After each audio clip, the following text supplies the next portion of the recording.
Hi guys, welcome back to my channel. For those of you who are subscribed, thank you so much for joining me once again. For those of you who are not subscribed, what are you waiting for? I'm just not understanding.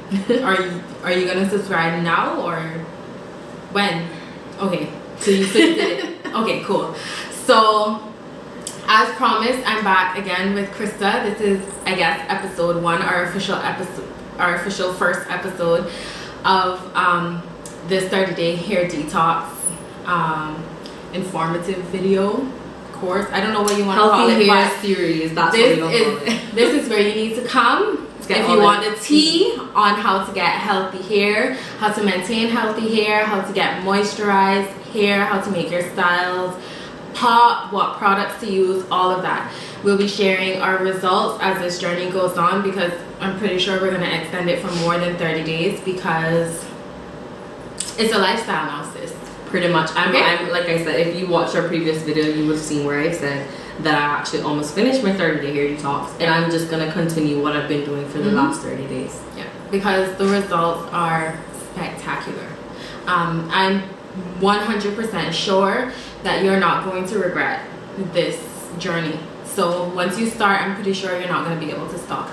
So in this video, we wanted to go over the essential elements of your hair, which is basically getting to know your hair in terms of what environment is your hair in, what's your lifestyle like, and how all of the what's the texture of your hair, density, porosity, all of that. We'll be covering all of those areas, and that's basically to know what products to use, when to use them, how to use them, etc.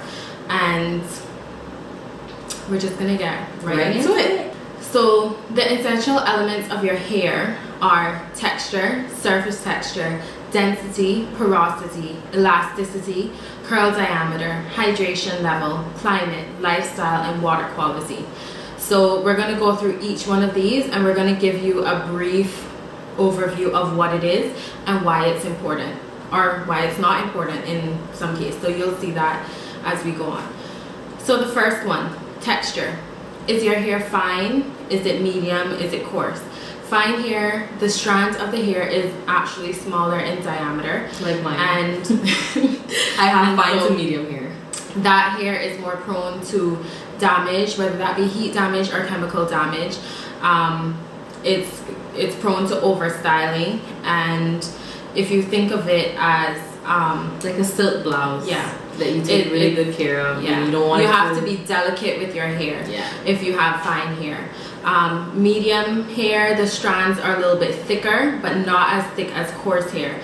Medium hair, you can manhandle it a little bit more without causing any damage, but you still have to be delicate with your hair, of course. No matter what type of hair you have, you just don't want to rake through your hair with like a rat tail comb or something. You still have to be very delicate with your hair. And then coarse hair can take a lot more manhandling than fine hair, and more manhandling than medium hair. So this type of hair is not easily prone to chemical damage or heat damage. It's really resilient, and yeah, it's just a lot more. You have a lot more, yeah. Yeah, it can take a beating. And that's not necessarily a bad thing, you know. So if you just want to identify what type of hair, what type of texture hair you have. And some of us can have more than one. So like I said, I have fine to medium texture. So especially in the front of my hair, it's a lot finer compared to the rest of my hair. Yeah. And I can say the same thing with me. My hair is finer in the back and in the front, and then in the middle, it's medium/coarse. Yeah. So don't be alarmed if you have more than one texture of hair. So the next one that we're going to cover is surface texture. So the surface texture is basically the look and feel of the outer cuticle layer of your hair strand, right? So whether it's fine, medium, or coarse. So this is a little bit different from your texture. I just want to read this book down. Sorry. So it can range from rough and crinkly to silky and glassy. For people, for example, who have a silky surface texture, they're more likely to have some shine to their hair. So for example, for for me, because I have my hair strands are a bit finer.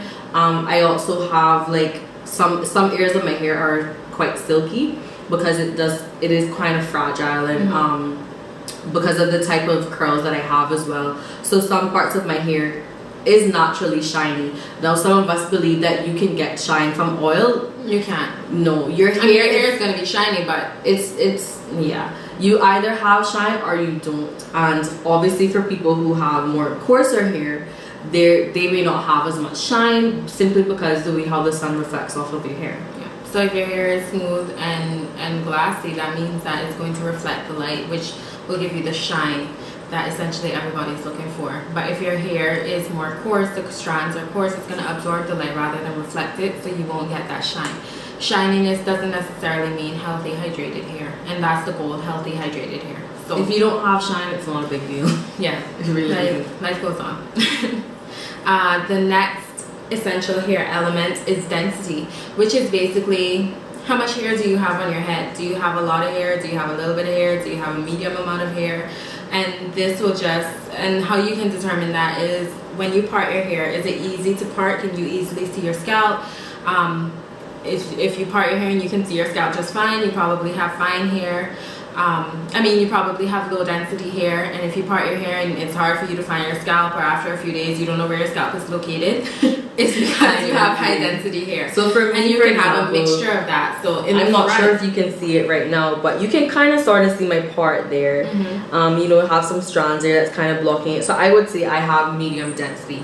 In some areas I may be lower density, but in this particular area and towards the middle of my hair, I'd say I'm medium to high density. Yeah.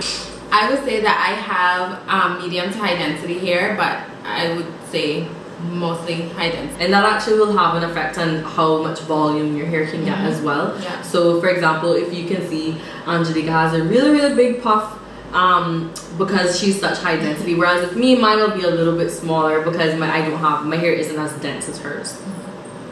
So the next one that we're going to tackle is porosity. And I know this is a big one for everybody. Everybody wants to know what their porosity is like. The cup test, you're filling up cups with water to put hair strands in to determine how much porosity our hair has. Like, cut it out, sis.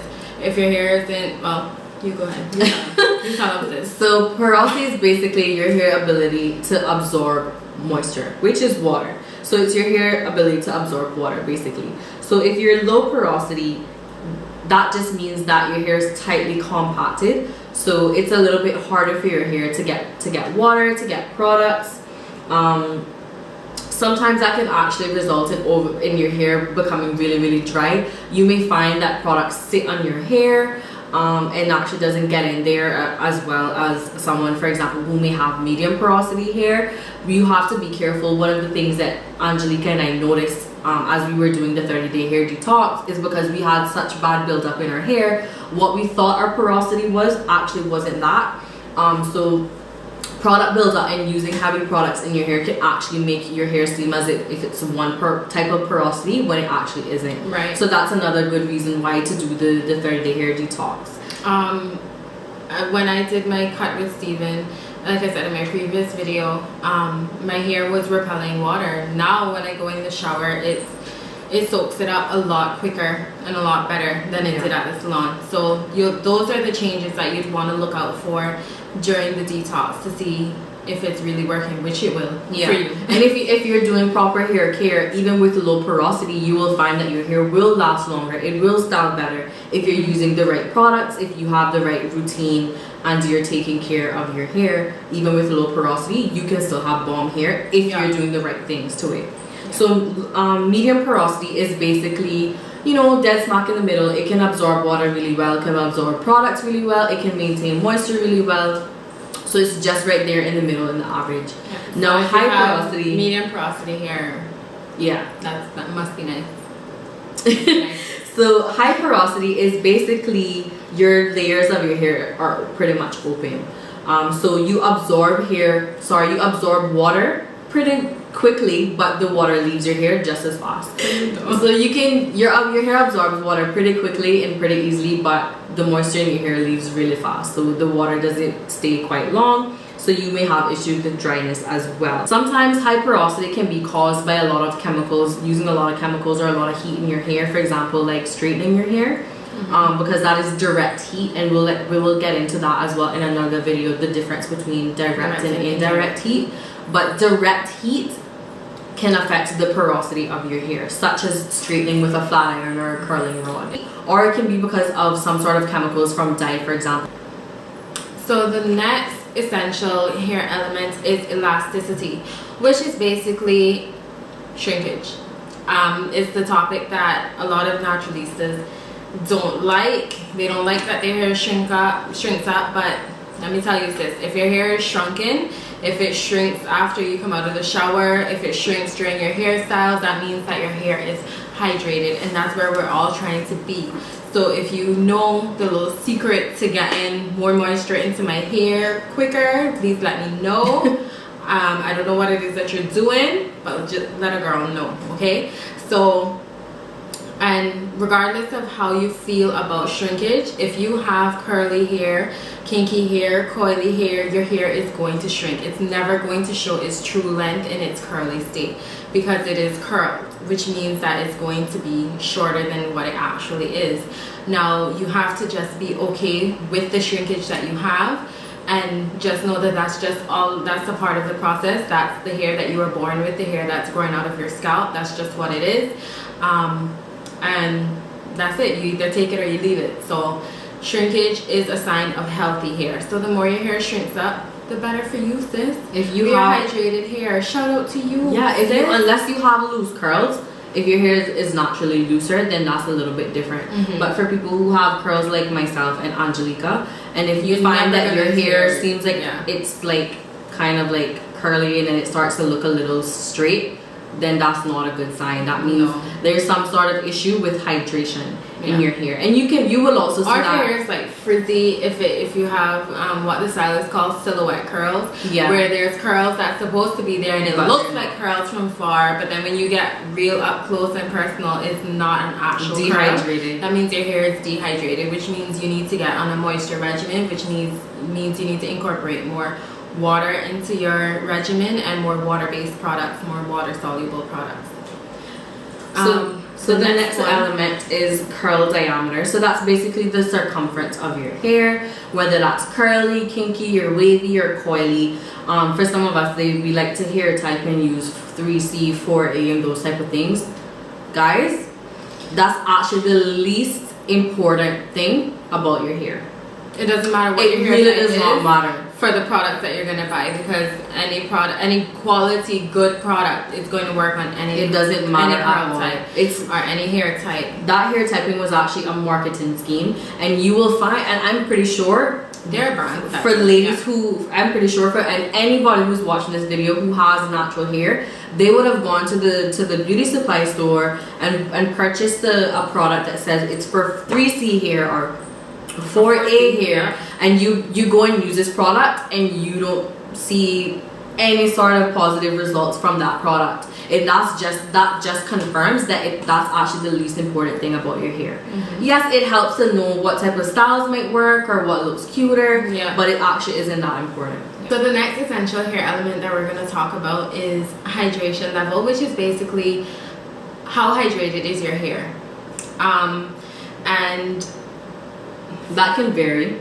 So, sometimes, like, as you've been seeing, I've been drinking water throughout the video. So if your water intake is low, that's like your hair. That's pretty much what your hair is like. And so the hydration level is the ability to maintain moisture in your hair strands. And usually on average that's about 4 to 7 days. And you can see that a good way to see how well your hydration level is, as you're losing moisture, is you definition in your hair. So whatever style it's in, even if it's in a twist out, braid out, wash and go, all of that, when your hair begins to get puffy and frizzy and all of that, that's the time that you want to not refresh the style, but actually go in the shower, wet your hair, cleanse it and all of that, and then restyle your hair. Other essential elements can actually affect your hydration level. So for example, your porosity can have an effect on that, because if you're high porosity, for example, and your hair has issues with maintaining moisture, that means that you have to take care, you have to use certain type of products that will help to aid your hydration level, to close up those strands that are normally open. Things such as your climate, which we're about to get into, will also affect your hydration level. If you live, for someone like us who live in the Cayman Islands, it's humid. Exactly, as opposed to someone who may live, say, in California, for example, where Arizona or something, where the climate is dry, then that can also actually have an effect on your hair's ability to maintain moisture. Yeah. So that brings us into our next essential hair element, which is climate. So, like as we said, your climate can affect your hair.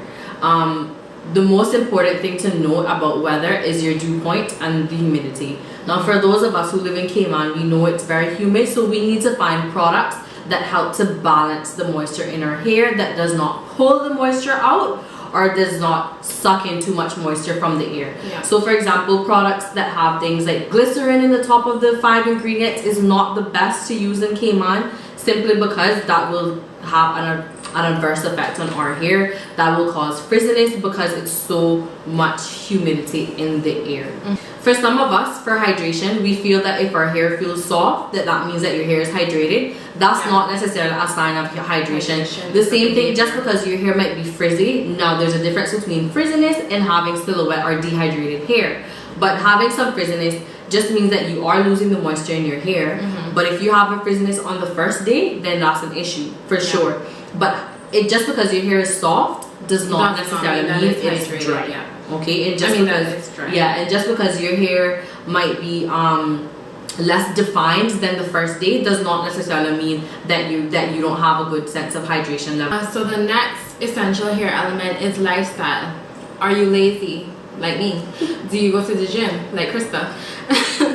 Are you a mother? Do you have time to not continuously, but wash your hair or cleanse your hair on a regular basis, which would be probably every 3 to 5 days, 7 days, 6 days, what have you, when you have the time. Krista doesn't have the time to wash her hair or cleanse her hair as often as I do, because I work full time. Yeah. I go to school part time, and I work out 4 or 5 days a week. I do not have time to wash my hair, and that more than will once. have a big impact on your regimen, on the products that you use. You would typically want your style to last a lot longer, so you'll use products with more hold. You'll have to figure out how to use the products that we're going to tell you about in order to make your styles last longer, and that's just the benefit to you. So that's something that you have to consider. A lot of people don't take that into consideration, and they feel like what works for her must work for me, and that's not the case. Products that we both use, we have to use it differently for the style that we want, and for the outcome that we want, and for the type of hair that we have, and the lifestyle that we have, and whatsoever. So that's another one. So the last one that we're going to get into is water quality. So that's basically the type of water that you have where you live, the amount of chemicals, whether it's hard water or soft water. Now, those of us who reside in Cayman, the water is a little bit softer, you don't have as much chemicals, so that's not really a big concern for us. However, for those of you who may reside overseas, such as in the US or in the UK, then you have to deal with harder water, so you have to be aware of that. How to alleviate that. There are shampoos that help with that. Yes, you said shampoos. Yeah, there are shampoos that help with that, or sometimes when I lived in the UK, sometimes I would use bottled water to wash my hair, so that is also an option as well. So guys, that is it for this essential hair elements video. I'm just going to go through the essential elements once again, just for you guys to note. If I can find space on the screen, I'll put it up. I haven't mastered the whole editing process yet, so if you don't see it on there, do not crucify me, because I just don't know how to do it, okay? So we can put it in the description. Yeah, we'll do that for you. I can do that. I know how to do that.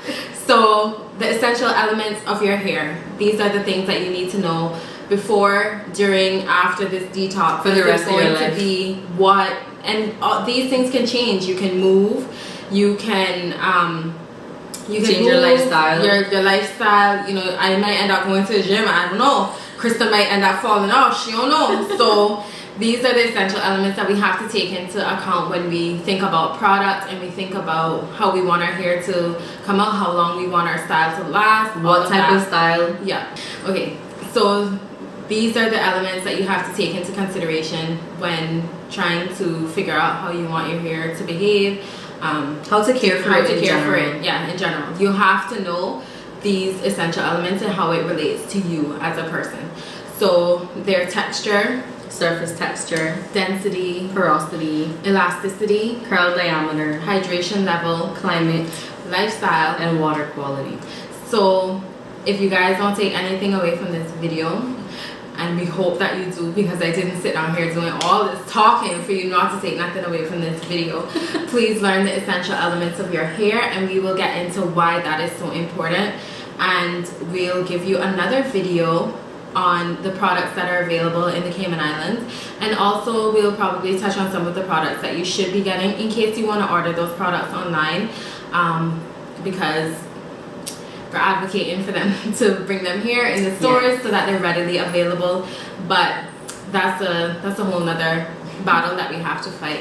So I really hope that you guys found this video informative, and please share it with all of your natural hair friends, cousins, uncles, your grandfather, your grandmother, your mother, your father, anybody. And if you want to know in more depth about the essential elements, buy the book Wash Your Damn Hair, join the beauty salon, because it goes into so much more detail, and you will learn so much more about what you need to learn about your hair. So this you literally learn just from other summarizing. people, and you learn together, and it's not a community where you're judged for not knowing. Literally the knowledge in there is so vast, and they're so ready and willing to help you.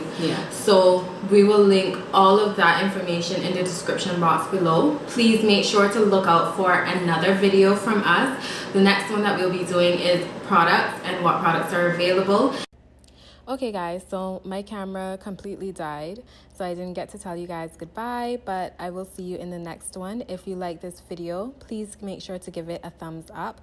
Please share any comments that you have. Please leave it in the description box below. Please contact us on our social media if you have any questions, or if you have any suggestions for any videos that you'd like to see from us. And I'll see you guys in the next one. Bye.